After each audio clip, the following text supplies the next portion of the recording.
서로에게 하나님의 선물이 됩시다. 지난주 말씀이었어요.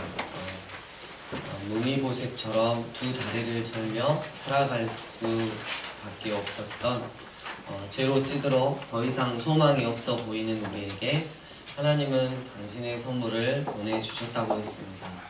그 선물은 바로 6월절 어린 양 되셨던 예수님 때문에 나도 예수님께 하나님의 선물이 되는 삶을 살아가자고 했습니다.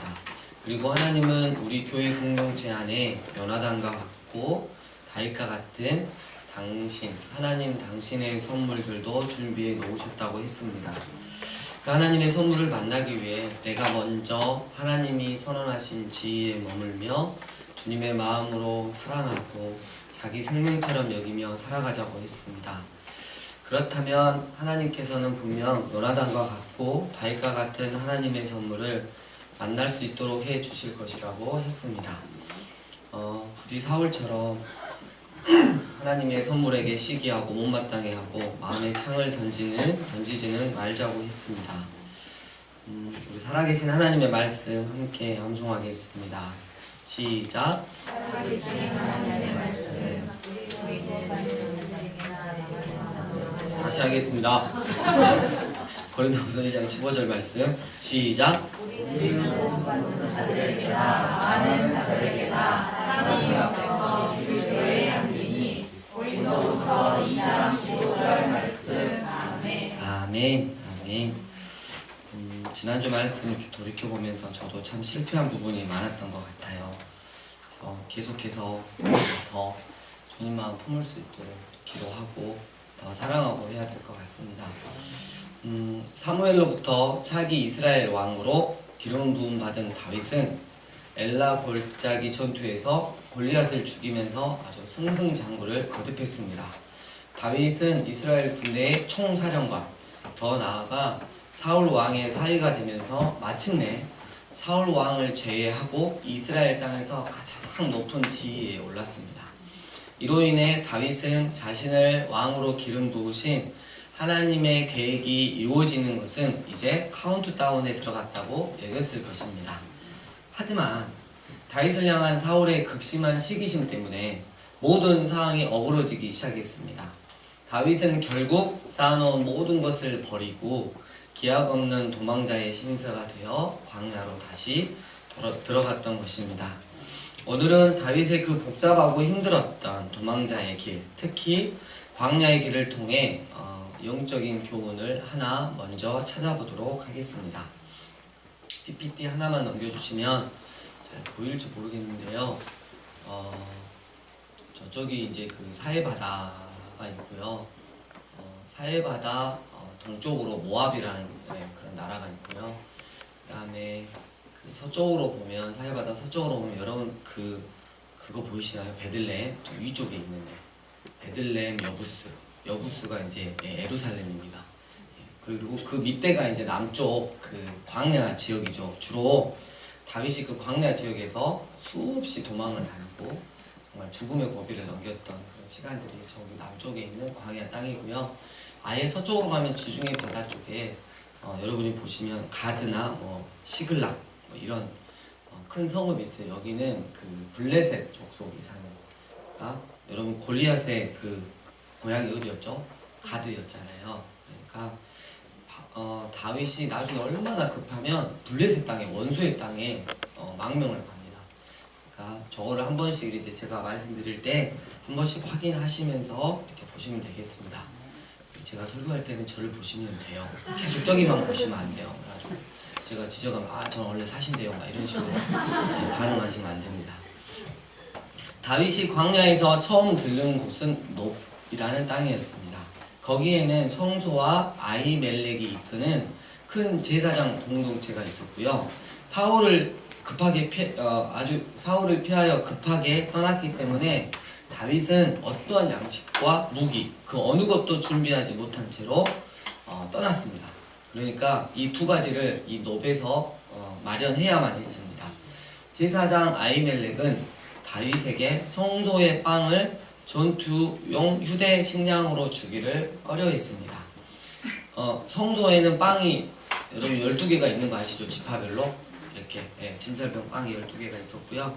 그게 이제 이렇게 차가워지면 계속 이제 이렇게 다시 뜨거운 빵으로 바꾸는 그러니까 지금 이제 그 뜨거운 게 이렇게 새로운 걸 뜨거운 빵으로 바꾸고 기존에 있었던 빵을 지금 가지고 나온 거예요. 그건 원래 제사장들이 먹도록 허락되어진 그런 빵입니다.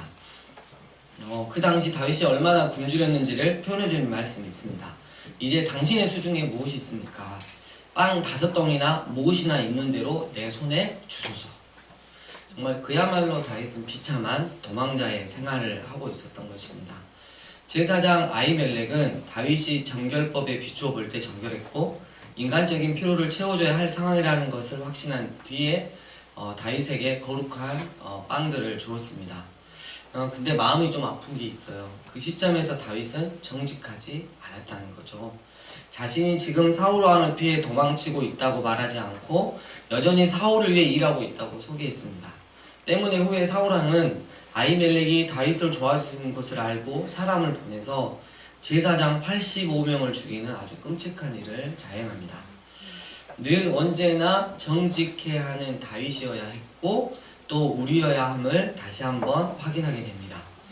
다윗에게 제사장 아히멜렉은 골리앗의 칼을 주었습니다.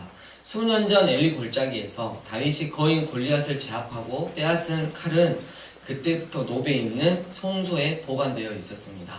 원래 가나안 땅으로 이렇게 들어와서 송소가 실로에 있었잖아요. 근데 그 실로가 크게 회파가 됐죠. 블레셋과의 전투에서 졌기 때문에. 그 다음에 이제 송소가 있었던 곳이 바로 노비입니다. 그 사건의 회고를 통해 다윗의 목동 시절 모습과 공경에 처해 있는 현재 처지가 오버랩됩니다. 다윗은 그 당시 무명인데다가 검증되지도 않고 아주 어린 소년이었습니다. 하지만 기도로 무장한 채 막대기와 물매와 조약돌만 가지고 골리앗을 대적하러 나갔고 하나님 안에서 승리하였습니다. 수년이 지난 지금 여러 전쟁에서 전과를 거둔 베테랑이자 이스라엘 전역에 걸쳐 존경받는 아주 유명한 사람이지만 무기가 없는 빈손입니다. 그런데 그 손에 골리앗의 칼이 주어졌습니다. 이것은 굉장히 상징적인 의미가 있습니다. 그 칼은 누구도 이길 수 없는 적을 하나님을 의지하여 믿음으로 정복했음을 기념하는 상징물이기 때문입니다. 또한 다윗이 사울을 섬기면서 최초로 성취한 대승리의 징표이기도 합니다. 그런데 이제 다윗은 사울의 공격에서 자신을 지키기 위해 그 칼을 사용하게 되었습니다. 다윗은 성소에서 철저하게 준비됐고 무장되었습니다. 다윗을 왕으로 삼기 위해 그에게 기름 부으셨던 하나님은 이제 다윗이 왕이 되기까지의 아주 길고 긴 훈련에 필요한 것들을 그에게 공급하실 것입니다. 광야에서 다윗이 들른 다음 장소는 아까 말한 가드. 가드는 저지대 평야에 있는 블레셋의 5도시 중에 하나입니다. 다윗은 정말 아무도 모르게 숨어들려 했던 것일까요? 그는 자신이 얼마나 유명한 사람인지 몰랐던 것일까요? 어쨌든 그는 즉시 발각이 되었고 가드왕 아기스에게 보고되었습니다. 아기스의 신하들은 왕에게 보고하면서 다윗을 11절 그 땅의 왕이라고 칭했습니다. 다윗이 기름 부음 받은 사실을 전혀 모르는 사람들이 그런 명칭을 사용했다는 것은 놀라운 일이 아닐 수 없습니다. 그러나 온 지역에 이스라엘의 지도자로 알려진 다윗의 명성은 블레셋 사람들에게도 분명히 흘러들어갔을 것입니다. 블레셋 사람들에게는 사울이 아니라 다윗이 이스라엘 왕이었던 것입니다. 다윗은 사울을 피해 도망가는 과정에서 이스라엘의 오랜 원수에게 자신을 맡겼던 것입니다.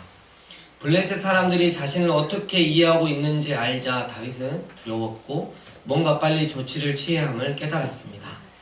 멀리 떨어져 있을 때는 칭찬하고 감탄하는 대상이었을지는 몰라도 블레셋의 도시 가드에 머물고 있는 상황에서는 가드 사람들이 가장 미워할 수밖에 없는 사람이 다윗이었습니다.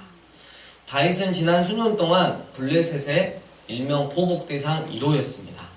골리앗은 가드 사람이었고 다윗은 그들의 공공의 적이었습니다. 폭도들의 희생물이 되는 것을 모면하려고 다윗은 미친 척 하면서 정신 이상자로 가장했습니다. 다윗은 목숨을 부지하기 위해 문짝을 갑자기 긁고 수염에 침을 질질 흘리며 미친 사람 흉내를 냈던 것입니다. 고대인들은 여러분 미친 사람을 보면 미신적인 두려움 때문에 접근을 꺼려했다고 해요.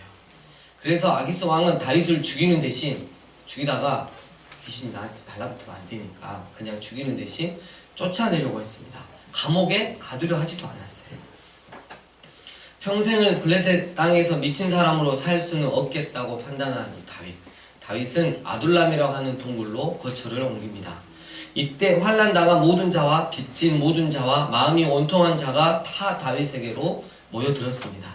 다윗은 그들의 우두머리가 되었는데 그와 함께한 자가 무려 400명가량 되었습니다. 남자만.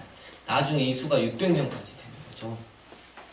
다윗은 최초로 주목 조직을 이렇게 결성을 한 거죠. 우리나라로 말하면 김두한 같은 그 광야에서 어쩔 수 없이 두목이 돼버리고 마는 그런 사람이 됐죠.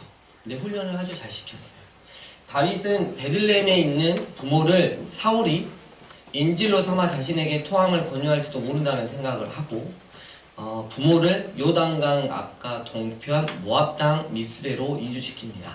모압 땅은 자신의 증조 할머니인 룻의 고향이었기 때문에 부모를 잠시 맡기기에는 최고의 망명지였던 것입니다. 부모를 모압 땅에 이주시킨 다윗은 돌아와 요새에 거합니다. 사람들이 다윗에게 전했습니다. 보소서 블레셋 사람이 그일라, 이스라엘 땅입니다. 이스라엘 땅의 지역에 그일라를 쳐서 그 타작 마당을 탈취하고 있습니다. 추수가 마칠 때가 되면 블레셋 사람들이 이곳을 나타나 타작 마당에 쌓아둔 곡식을 약탈해 갔던 것입니다. 이 블레셋 사람들은 그들의 농사법은 너무나도 쉬웠습니다. 그일라 주민들이 열심히 씨를 뿌리고 재배하고 추수하여 타작까지 잘 마쳐 모든 일이 끝나면 블레셋 사람들은 곡식을 약탈하러 때맞춰 나타났습니다. 다윗은 이 일을 안 이상 그대로 있을 수 없었습니다. 다윗은 더 이상 사울의 군대에 속해 있지 않았지만 사울이 왕으로서 해야 할 일을 계속해서 하고 있습니다. 그는 블레셋의 약탈로부터 이스라엘 사람들을 보호하고 도와주었습니다. 다윗의 신복들은 사울로부터 피해 도망자의 생활을 하고 있는 자신들이 블레셋과 전투를 한다는 것은 너무 무모하다고 충고를 하죠. 이러다가 까딱 잘못했다가 사울에게 위치가 발격되고 우리는 죽음을 면치 못할 것이라고 그렇게 충고를 하지만 다윗은 2번이나 하나님께 뜻을 묻고 하나님 말씀에 경청합니다. 경청하다의 사전적인 의미는 이렇게 기록되어 있습니다. 상대의 말을 듣기만 하는 것이 아니라 상대방이 전달하고자 하는 말의 내용은 물론이며 그 내면에 그 마음에 깔려있는 동기 정서에 귀를 기울여 듣고 이해된 바를 다시 상대방에게 피드백하여 주는 것을 말한다. 다윗은 하나님의 뜻을 받들어 지금 자신이 처해 있는 상황과 조건에 상관없이 블레셋 사람들과 싸워 그들을 크게 쳐서 죽이고 그들의 가축을 끌고 와서 그일라 주민들을 구원했습니다. 근데 그일라에 하나의 아이러니가 있어요. 다윗은 목숨을 진짜 아끼지 않고 그일라 사람들을 블레셋의 손에서 구원해 주었지만 그일라 주민들의 일부가 사울에게서 다윗을 보호하지 않고 사울에게 지금 다윗이 그일라에 있다고 알렸다는 것입니다. 정말 마음이 무너질 것 같아요. 이에 다윗은 또 위험한 광야로 들어갑니다. 여러분, 선한 행동이 이 땅에서 항상 보상받는 건 아닙니다. 명심하시길 바랍니다. 그럼에도 불구하고 하나님은 우리에게 선하십니다. 우리가 그렇게 많이 기도하고 우리가 그렇게 애를 쓰는데도 되지 않을 때가 있어요. 그래도 여전히 하나님은 선하시고 하나님의 때에 하나님의 일들을 부족한 나를 통해 늘 하나님의 말씀을 경청하는 우리를 통해 일하신다는 것입니다. 9, 10 할 때 10 광야로 피신한 다윗은 그곳에서 요나단과 감동적인 제외를 합니다. 요나단은 다윗에게 가서 말합니다. 하나님을 힘있게 의지하시게, 정말 두려워하지 말고 내 아버지 사울의 손이 내게 미치지 못할 것이고 너는 이스라엘의 왕이 될 것이고 나는 네 다음이 될 것이고 그렇게 된다는 것을 내 아버지 사울도 알고 계시네. 그 이후로도 잠깐 이 10지방에 사는 사람들이 사울에게 또 다윗을 몰래 일러 바침으로 다윗은 다시금 서둘러 도망합니다. 다윗은 마온 광야로 피신하지만 여기까지 추격해온 사울은 블레셋이 침입해 왔다는 소식을 듣고 철수합니다. 이제 다윗은 험한 계곡과 깊은 동굴이 많은 엔게디로 이동합니다. 친구들, 학생들 엔게디 생각나나요? 네. 여러분, 우리가 보통 생각할 때 동굴이 이렇게 딱 들어가면 하나겠다라고 생각하지만 이스라엘의 동굴을 안에 들어가면 엄청난 미로처럼 큰 동굴들이 수 킬로미터 정도 연결이 돼 있어요. 그래서 충분히 숨기에 좋은 곳이죠. 근데 사울은 이 다윗이 이 엔게디 광야에 있다는 말을 들었어요.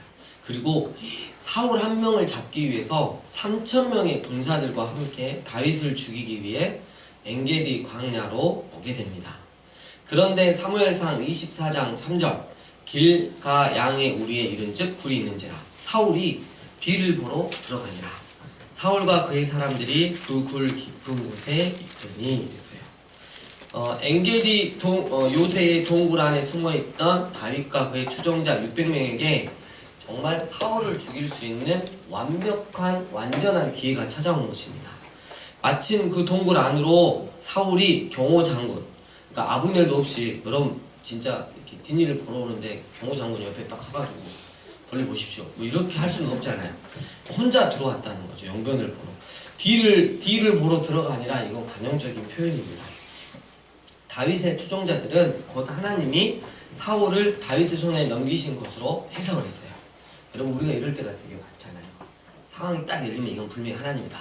그렇고 대뜸 해보니까 아닌 거야. 그런 경우가 되게 많죠.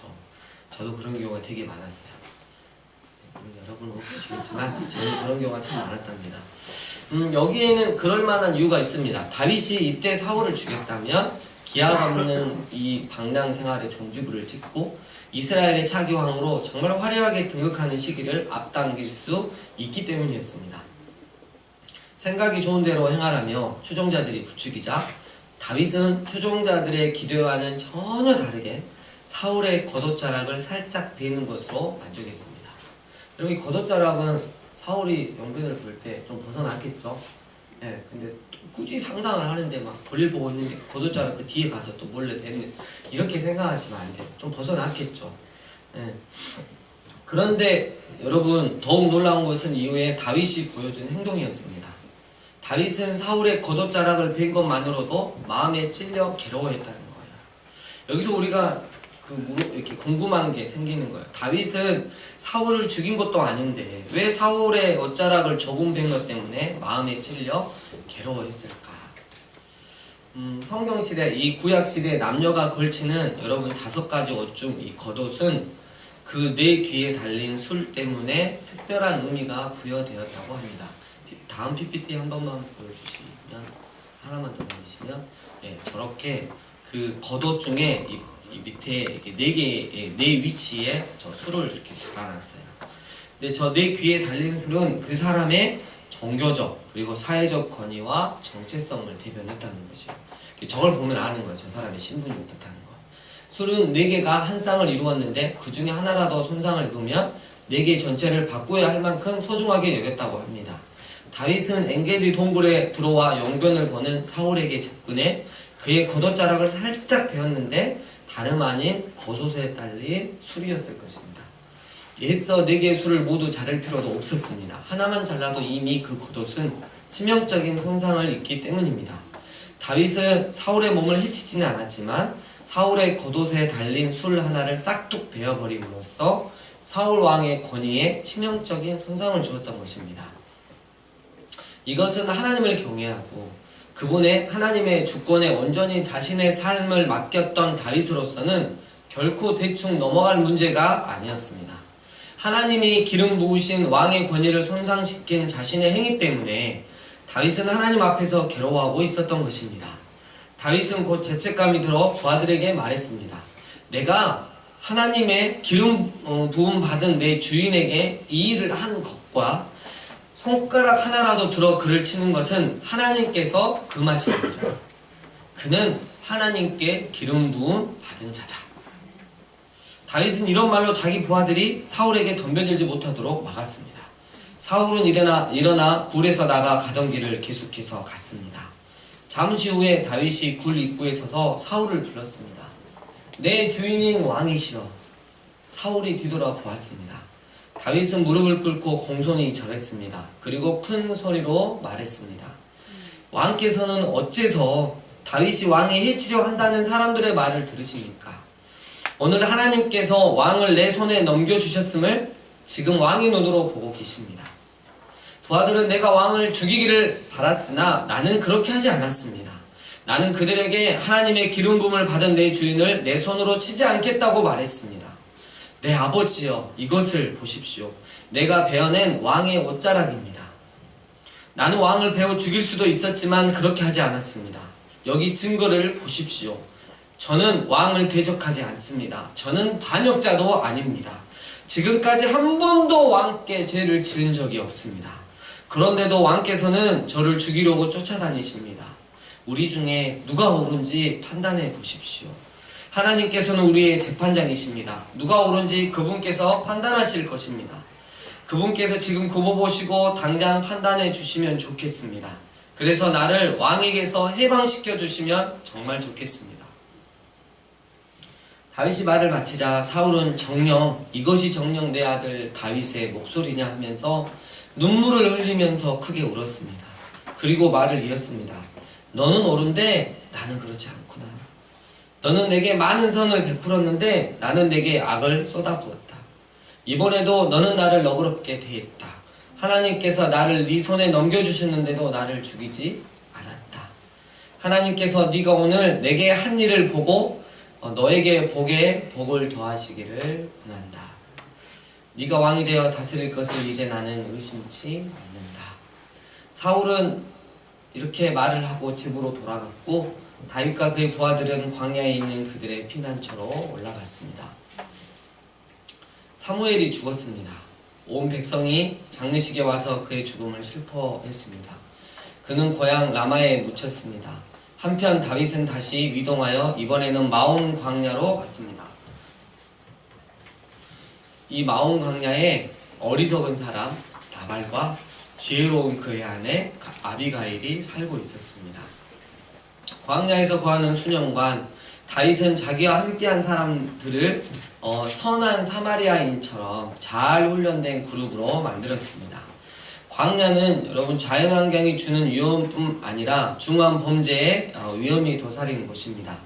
도둑대들이 자주 출몰하여 지나가는 사람들을 습격했고 무방비 상태의 사람들을 약탈하기 일쑤였습니다.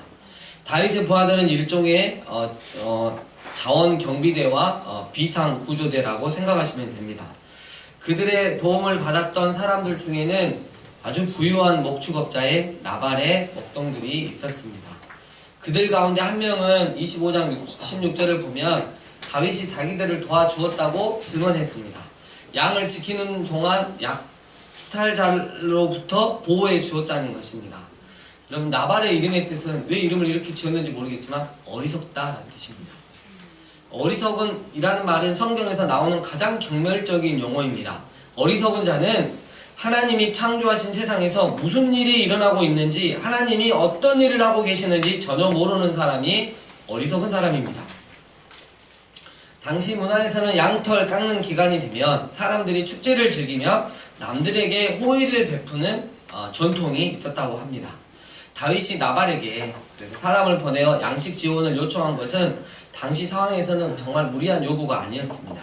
그런데 나발은 이 요구를 듣자 다윗의 이름을 한 번도 들어본 적이 없었다는 듯이 광야의 또돌이 취급을 하면서 다윗을 모욕하며 거절했습니다.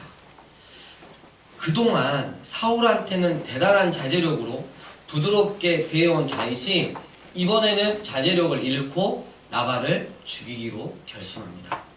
살기 등등한 사울은 하나님이 기름 부어 세운 사람이었지만 나발의 조잡한 저주 속에서는 그의 삶을 악취로 가득 채우는 추악한 쓰레기 조각밖에 발견할 수 없었던 것입니다.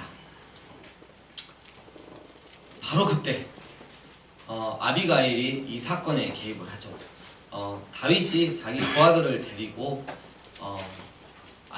이 나발을 죽이려고 갈 때 그녀는 먹을 것을 급하게 준비해가지고 다윗을 만나러 가는데 길에서 딱 만나게 되는 거죠. 그녀는 다윗에게 최대한 겸손하게 말을 했지만 정확하게 그의 사명과 위치를 일깨워 주었습니다.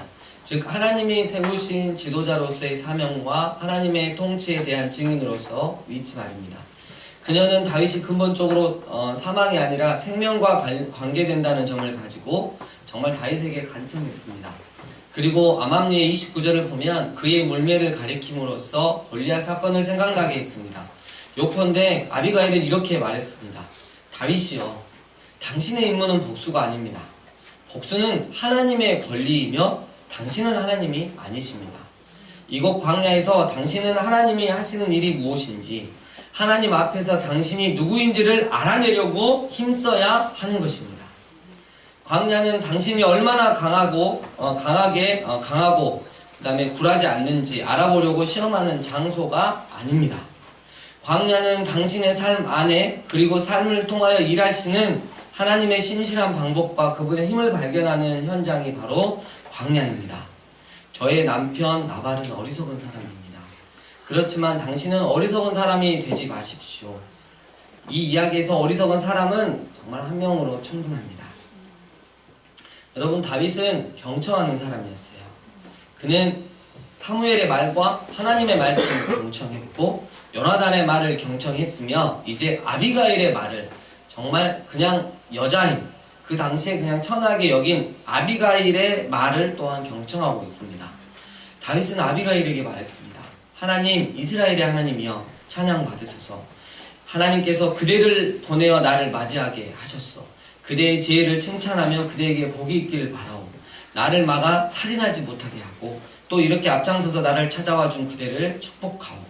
그대를 해치지 못하게 나를 막으신 하나님, 이스라엘의 하나님의 살아계심을 두고 맹세하오. 평안히 집으로 돌아가시오. 말씀을 정리합니다.